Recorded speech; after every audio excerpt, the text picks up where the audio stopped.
Monktoberfest. I am so excited to be here, and I am also really relying on your excitement as well, because in the grand tradition of Amanda and Julia, this first part is participatory.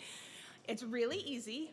All you have to do is say what you see on the slide really enthusiastically when I point to you.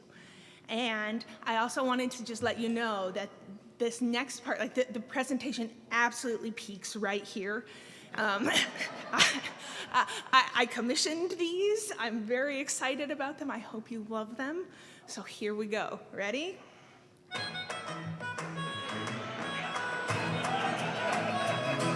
James!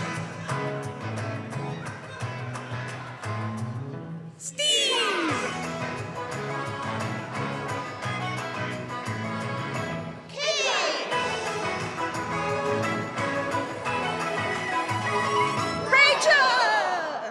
All right, everybody, well done. So, as you may have figured out, I am Rachel Stevens, and I'm so delighted to have introduced you to the RedMonk analyst family, so to speak. I have to say that when James and Steve onboarded me almost a decade ago and told me that our first principle was family first, I'm guessing they did not have that in mind. But nonetheless, here we are. I'm the research director at RedMonk. My job is to read a lot, write a lot, crunch some data, talk to people, and make ridiculous slides.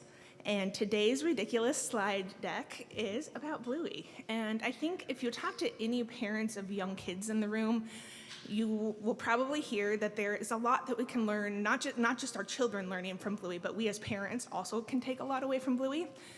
But what I am here to argue today is that we can learn not just as parents and children, but also as employees, employers, colleagues, community members. There's a lot that we can take away from this show, and it has lessons that are for all of us. And so today we're going to talk about working in dance mode, or understanding our humanity via cartoon dogs. And if you are saying, Rachel, I am not interested in taking advice from a cartoon dog, I would like you to know that you are in good company, because the show writers actually have a meta joke about the wisdom of taking advice from cartoon dogs on the show. So in this case, in the show, they are trying to assemble the equivalent of IKEA furniture, and I'm not taking advice from a cartoon dog. But I would like you to know that these are no ordinary dogs. Bluey is an oasis among children's programming. It is smart, it is funny, and it is routinely thoughtful enough to make me cry. And it's not just me, because Amanda Kasari has created a Bluey channel in Monktoberfest Slack, and you should all come join. It's been here for years. We can all celebrate the delight of this show together. Come on it. So, what? It really does. It does rule. Maybe your question and concern, though, is not necessarily the value prop of the show itself or taking advice from cartoon dogs. Maybe it's that working in dance mode concept that you're entirely not convinced on in 2025. And that's a fair objection. Things are pretty profoundly bleak and broken right now, and many of us are not working in dance mode at all. We are working in survival mode. And it is totally valid to say, I do not have the hit points or health points available for anything else than putting one foot in front of the other. But if you do have the capacity, this talk is about what we can do to make our working lives better for ourselves and our colleagues. And anything we can do is really helpful, because things are bleak right now. How bleak? When we look at early this year, Gerge Eros from Pragmatic Engineer kind of pulls in data around where we're at for software development job opportunities versus other job opportunities. And you'll see in that blue line that it's there's a lot of factors that go into it. But so you have the pandemic hiring boom and bust is reflected in here. You're going to see changes in the macroeconomic factors around zero interest rate phenomenon. And you're going to see AI. And all of those things together mean that it's a rough market right now. And this is a frequently cited paper about canaries in the coal mine. And the goal of this graph is to convince you that it is a rough market right now for early career devs. And as the title implies, it's due to AI. I think that correlation is perhaps overly specific. I'd say that, as we talked about, there's a lot of things. There's, in particular, that macroeconomic trend and points. But I do think that it's like, whether you decide you're going to assign correlation or causation to this, I think we can all agree, even if we don't agree on cause, that the market is really rough right now, particularly for juniors and people trying to enter the industry. And there's some bright spots. We heard last week that Cloudflare is going to try to start hiring more interns. We're trying to see that people who are incorporating AI into their jobs are going to bring new and interesting opportunities and perspectives. But I think right now what we're really just seeing is that the labor market is in the midst of great disruption, and chips are still falling out, and we don't know how it's all going to play out yet. And even the people who are employed are feeling pressure to sacrifice like the life portion of their work-life balance. So this is credit card data from Ramp. It's a fintech company that does spending and credit card data, and they have shown that in San Francisco there's increasing evidence of people doing 996 work weeks, which means you start working at 9 a.m., you work till 9 p.m., and you work 6 days a week. And so that's a 72-hour work week. And maybe, just maybe, you are thinking, oh, is that really so bad? Like, junior investment bankers on Wall Street routinely work like 80 to 100. And I think it's fair to ask, is that what we're going for? Is that the sign of a healthy society? Is that what we aspire to? And maybe I'm naive, like maybe Coke and money like fuel everything everywhere, and maybe, so I don't know. But to that, Bluey would respond, this isn't the 80s, Pat. Although in Bluey, it's about birthday parties, not cocaine.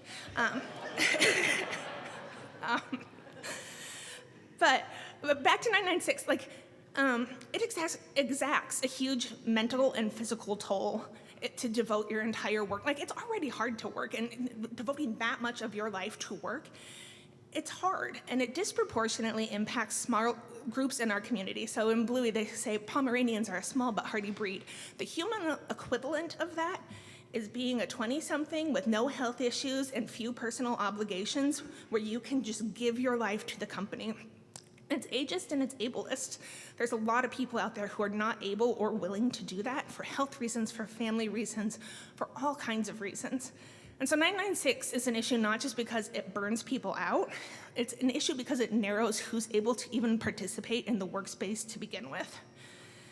And even if you are a fortunate Pomeranian, you're hardy, I want to share a lesson that I learned really early in my career. And it sucked learning it at the time, but it is actually one of the most important lessons that has served me very well. And it is, the company doesn't love you back. It's incapable of loving you back. And so, for example, if you devoted so many waking hours that you gave yourself corneal distortions from being in front of a screen too long, and then the economy turns and they do mass layoffs, like, there's no box that people check that say, she created shareholder value by literally warping her vision for us. She gets to keep her job. That's not how it works. Like, the company, you have to protect yourself. The company does not love you back. And you can love your job. You can love the people at your job.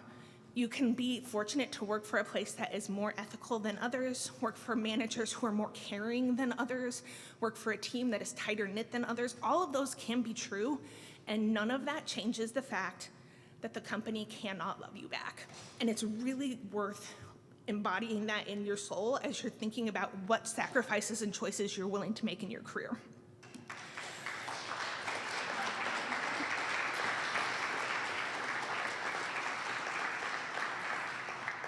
So to recap, things are going great. The world is on fire, the job market is disheartening at best, and while companies have constitutionally protected political speech, they do not, in fact, know how to love. So, it's a bleak start to the talk called dance mode. I promise it's gonna get better.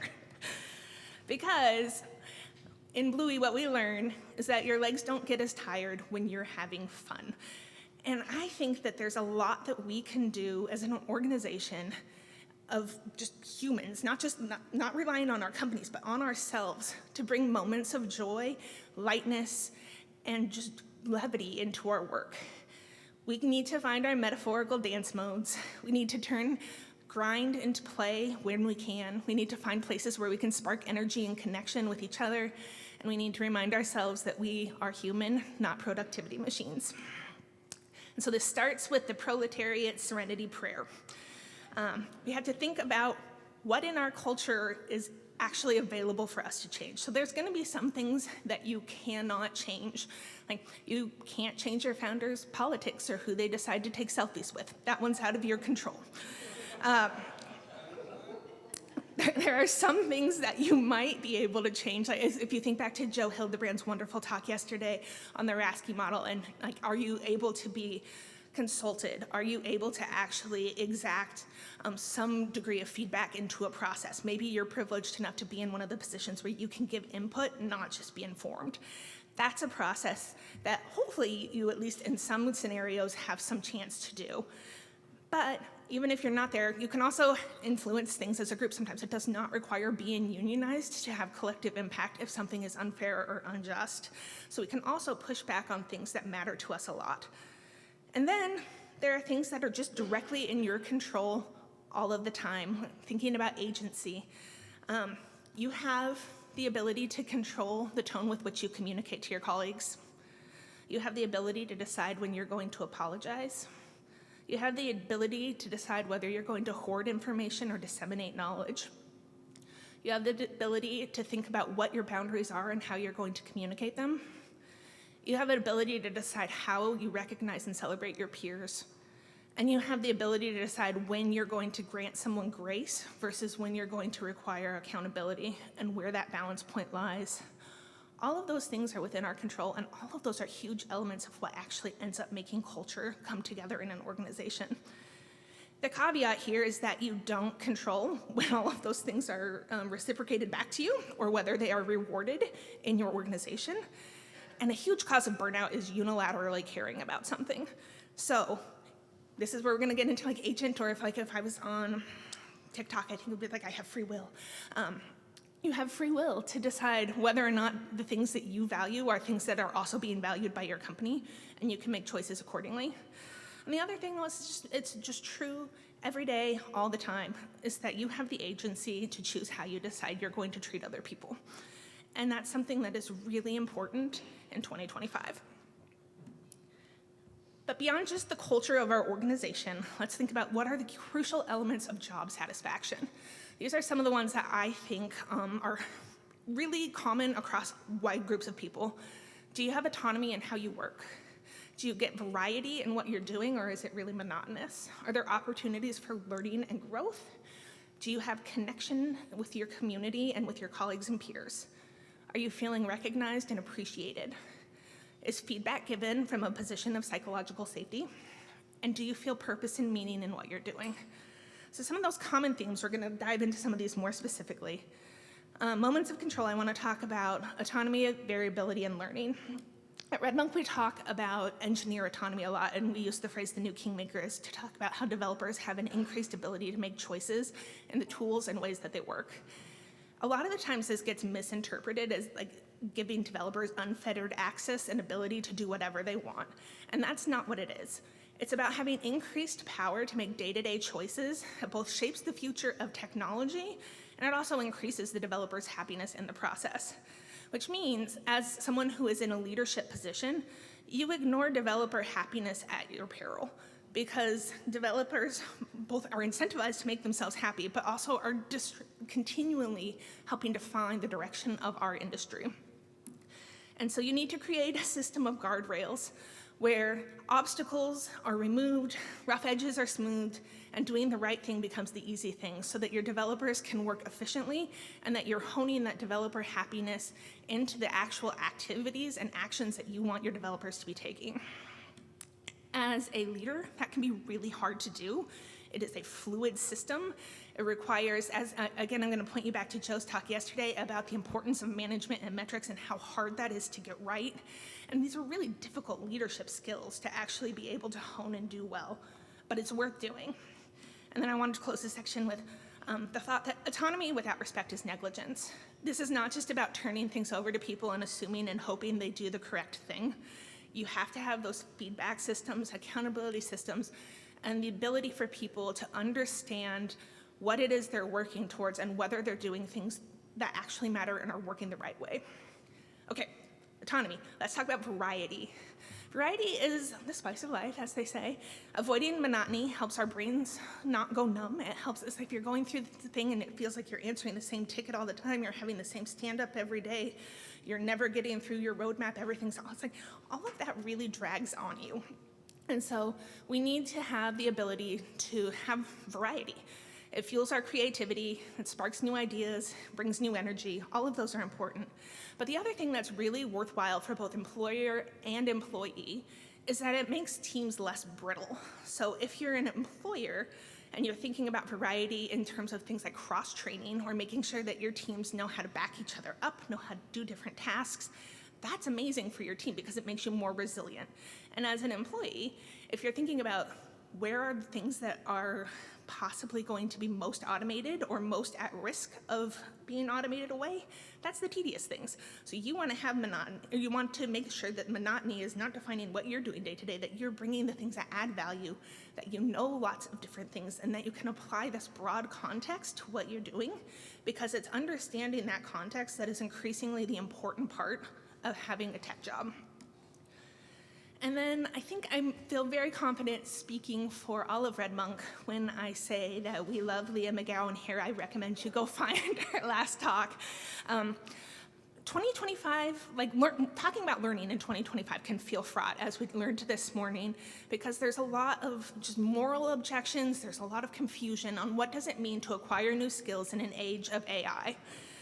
I think there's not an easy answer here. It can be all of these things. It's one of those all of those things are true at the same time questions.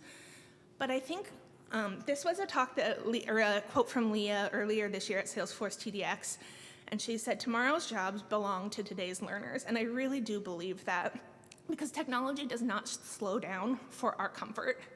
And it doesn't mean that you need to become an AI evangelist or that your value is going to disappear when you code with autocomplete or whether you don't code with autocomplete. But you have to stay curious. You need to learn to understand the tools even if you decide not to use them. And it's that act of learning and refusing to stagnate that's going to protect you in the future regardless of how the job market shifts. Next, I want you to think about finding your people. Just like corporations can't love, you shouldn't be trusting corporations either, but you trust people within the organization. And no tech talk about culture is ever complete without quoting Ron Westrum.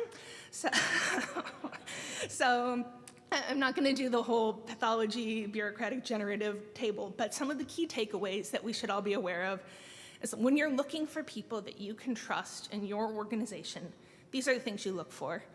Is there high cooperation in and across departments? Is there free flow of information? Are messengers shot? If there's a failure, does it lead to inquiry, not blame? Are new ideas welcome? And does authority support, not protect? Those are the things that are key elements of how you can trust a person in your organization. There's lots of other things, but these are signs that you can look for, that this is a way to build your people and people who support you. And then when you find your people, it's your job to appreciate the hell out of them. You need to celebrate wins. You need to give credit freely. You need to see people as full selves. You need to protect them when they're not in the room. And you need to give feedback. And I think a lot of times, I don't want to dive in on that last one a little bit, because I think a lot of times people have a tendency to say, like, feedback is a gift, which is a really great one-liner to throw out there. But it's only a gift if you give it well. Or all too well. Just because feedback is true doesn't make it constructive. It has to come from a place of care with adequate context and a genuine desire to help people. Because if you're not doing it from that place, it's just being casually cruel in the name of being honest.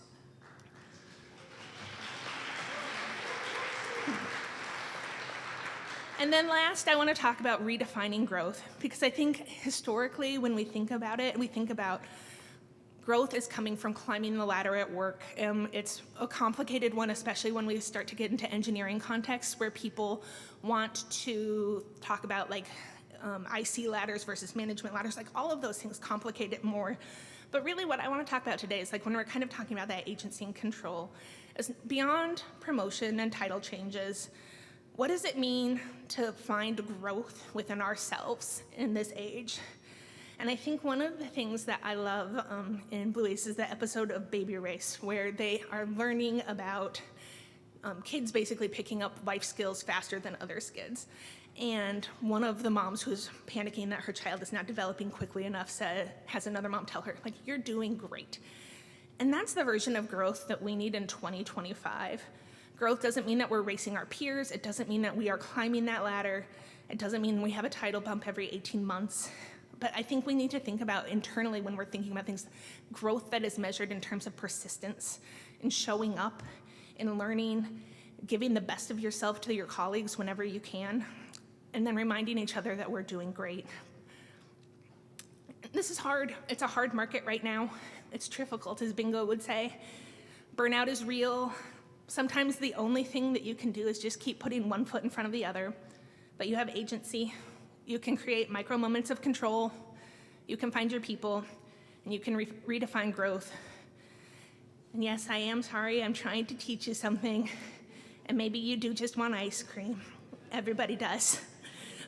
But when you stitch these pieces together, autonomy, variety, learning, connection, feedback, meaning, that's what turns work mode into dance mode. Because your legs don't get as tired when you're having fun, and work, even in a capitalistic authoritarian hellscape, is a little bit more bearable when we make space to dance.